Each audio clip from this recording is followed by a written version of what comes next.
Well, hello everyone, Tex88 here and welcome to another board game related video. And now we're taking a look at another expansion for Thunderbirds cooperative board game.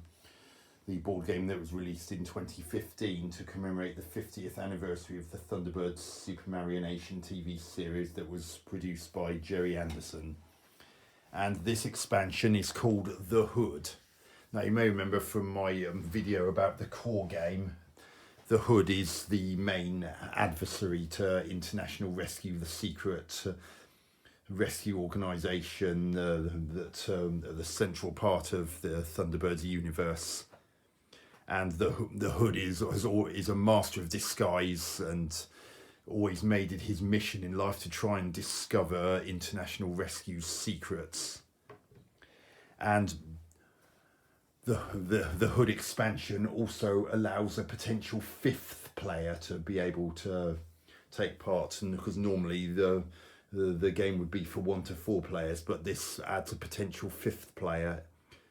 Although if only 2 people were playing and 1 person was playing as the Hood, then the other person would be playing as International Rescue, controlling 3 characters as per the solo rules that are mentioned in the rule book that's in the core game.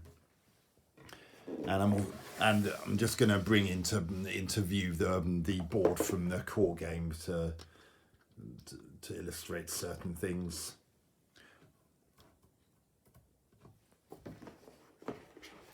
So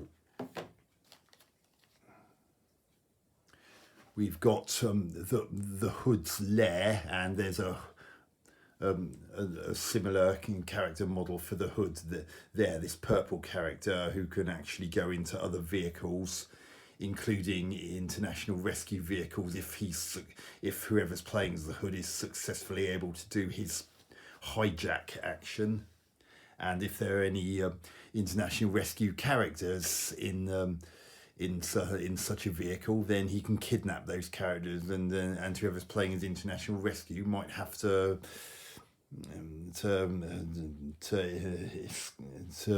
hopefully escape. And the Hood and his lair are always put in Asia as the 2 vehicles that he has at his disposal. Now these characters here are the Hood's agents who are loyal only to him. Whenever he moves to another area, if he wishes, he can place the agents in that area to help him with dice rolls.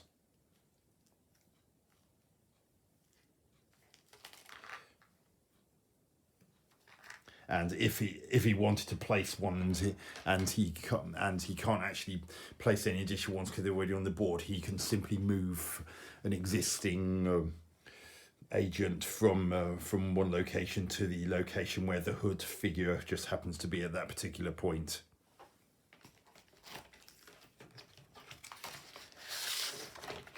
There's also a rule book explaining the new aspects of the Hood expansion. And there's the Crichton Ward Manor that would go in Europe, and that's where Lady Penelope and Parker would normally be living when not on active duty.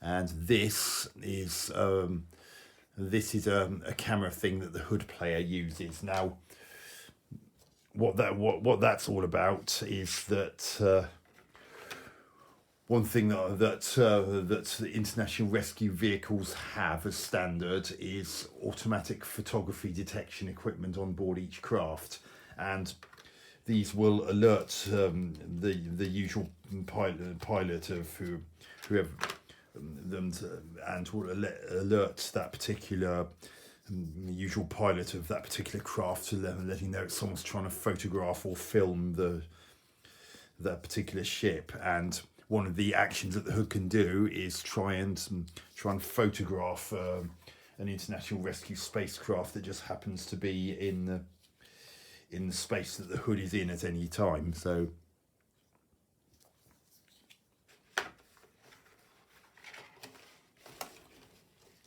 And luckily, as with the core game, there's a reference.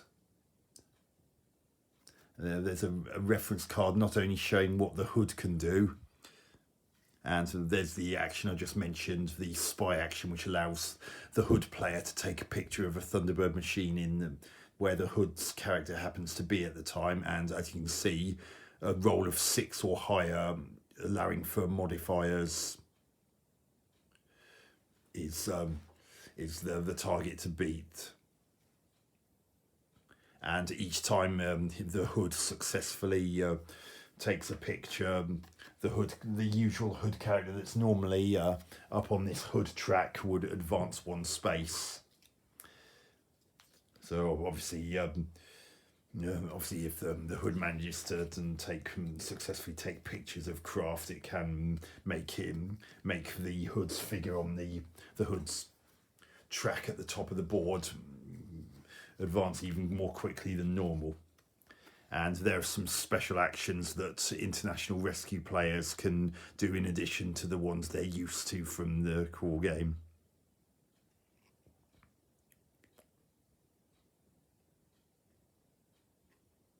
Such as being able to erase pictures that the hood's taken on his camera, or being able to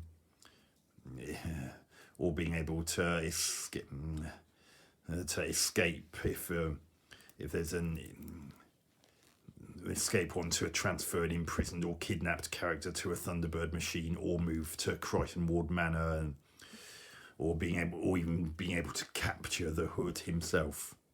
Although if the hood is in his submarine, then you'd have to subtract 2 from the die roll in question, but you can add 1 for each other international rescue character that's in your space.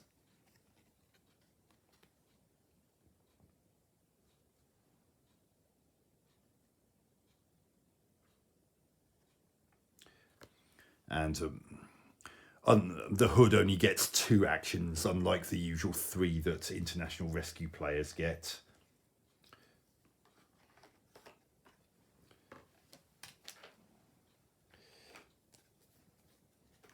And speaking of the hood, he even has his own character card, just like other characters do. And as with the Tracy Island expansion that had TI in the top right corner of the hood, any cards from the hood expansion have TH in the top right corner. So again, there's no way you're not going to know which ones are from this expansion. There are also some additional FAB cards to shuffle into the FAB cards from the core game, plus any other expansions you may be using in conjunction. So if you wanted to use this in conjunction with the Tracy Island expansion I mentioned in a previous video, as well as the core game, you can do that. And the scheme cards, instead of using the 1, 2, 3, 4 from the core game, there are these instead, A, B and C, and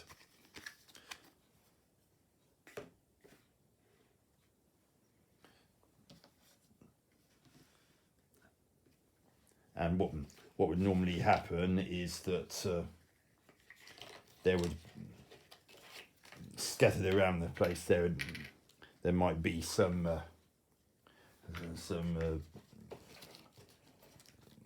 scheme bits and bobs, and if an international rescue player finishes a movement turn in a space with one of those in it, then they have to flip it over. And if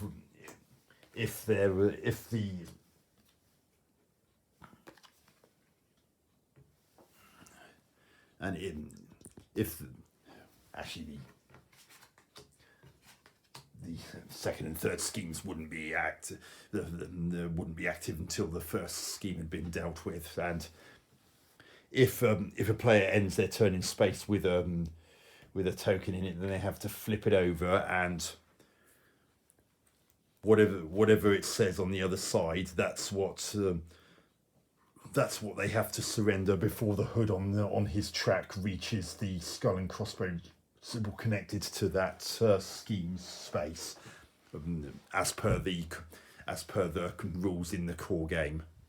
So for this one, as you can see, it requires the excavator and the mobile crane to be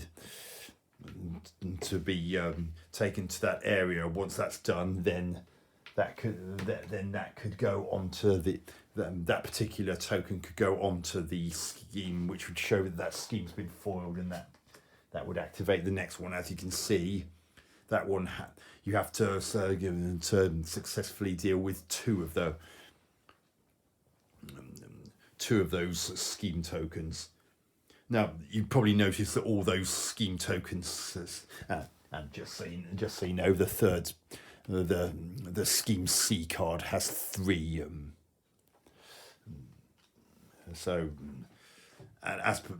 And as per the core game, if international rescue players successfully manage to foil all 3 scheme cards before the hood reaches the skull and crossbones spaces associated with each scheme card, then the international rescue players win.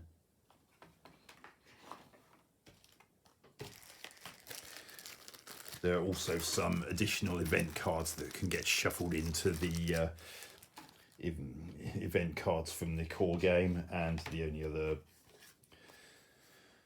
other thing of note is that there's another overlay which can be placed over the top of the machine speed thing in the top left corner.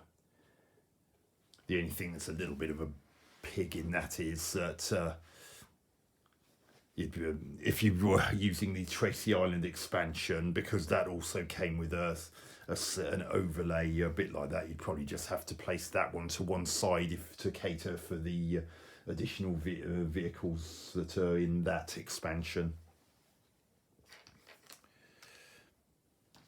So that's the contents of the expansion called the Hood. Now you notice that the scheme tokens just have the letter B on them. If you're a beginner player, you might want to stick with just the letters B for a more neutral one. However,